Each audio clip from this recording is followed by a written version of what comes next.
this is like sacrilege in Republican politics, except this new world we're in, which none of us can. Let's be clear. We don't completely understand it. There's a populist guy going to the Tea Party saying, I'm going to screw the rich guys. He's a populist guy who rides around in a gold plane. I mean, this is a very unusual... You said something that I think doesn't really get stressed enough, which is that, and we were talking about this before, we are seeing something we haven't seen before. So every effort's to say, this thing is just like every other thing that has happened before. There is no value, not much value at the moment anyway, in predicting. We can just cover what's happening in front of us.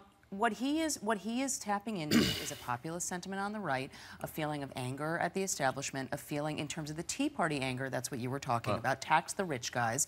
And then he says, I know these guys. He is combining this brashness and this anger, but also on the immigration front, it became very clear at the end of last year's midterms that midterm was going to be a pretty powerful fuel in the Republican primary for the presidency. You saw it come back as an issue, and it is tied to the wages issue. I mean, essentially, immigration is what you hear is Republican voters are hearing this as you want more people coming in to keep our wages down. People will argue the economics of that. People will argue whether that's true, but that is what Trump is feeding into. And what he does in the race, I mean, I guess if only Nixon can go to China, can only Trump say Republicans should raise taxes? Because what you're going to have now in the days and weeks ahead is Hillary Clinton and Bernie Sanders saying, on this point, I agree with Donald Trump. How about you, Jeb?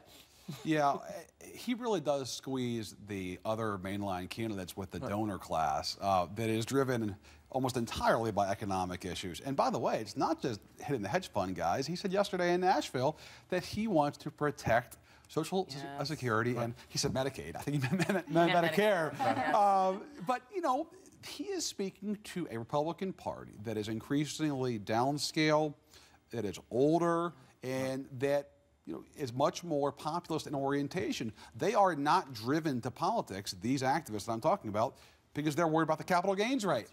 They're in politics because they're concerned about the border, what's happening to my country, and here comes along this guy, all the celebrity in the world, all the bombast in the world, who's speaking directly to their issues in a way that he doesn't mince words.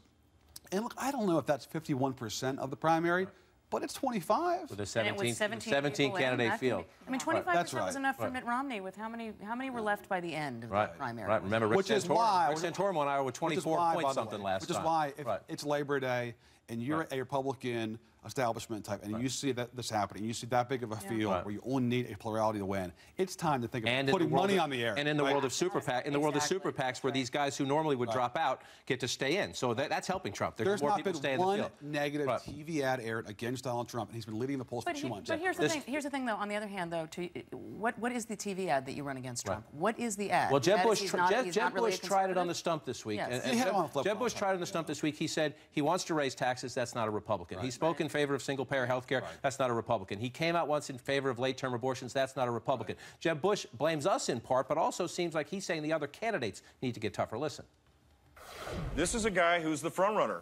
He should be treated like a front runner, not as some kind of alternative universe to the political system. I think he's asking us to do that, Robert, but the other candidates have also, for the most part, or it's been hit or miss, intermittent backed off Trump. Trump's not running an ideological campaign, yet every one of his rivals is running against him like he is. So he's running as a traitor to his class, who understands Wall Street, who will fight Wall Street and be a proponent for the lower middle class. This is his campaign. He's not running to be Bill Buckley's favorite or to be friends with Bill Kristol. This is for working class, conservative people who haven't voted in a long time. That's what he's running. I checked in with Lewandowski, campaign manager for Trump, checked in with Trump this week about the third party thing. They're aware Virginia may try to keep them out. They're aware of these states. The loyalty pledges, right. But they like everyone squirming. So they're not going to make a promise. I said to Trump directly, are you going to really strike this? He said, look, I'm not making any promise. South Carolina will be so much leverage. I think you just hit the nail on the head. They like everybody squirming. They like that.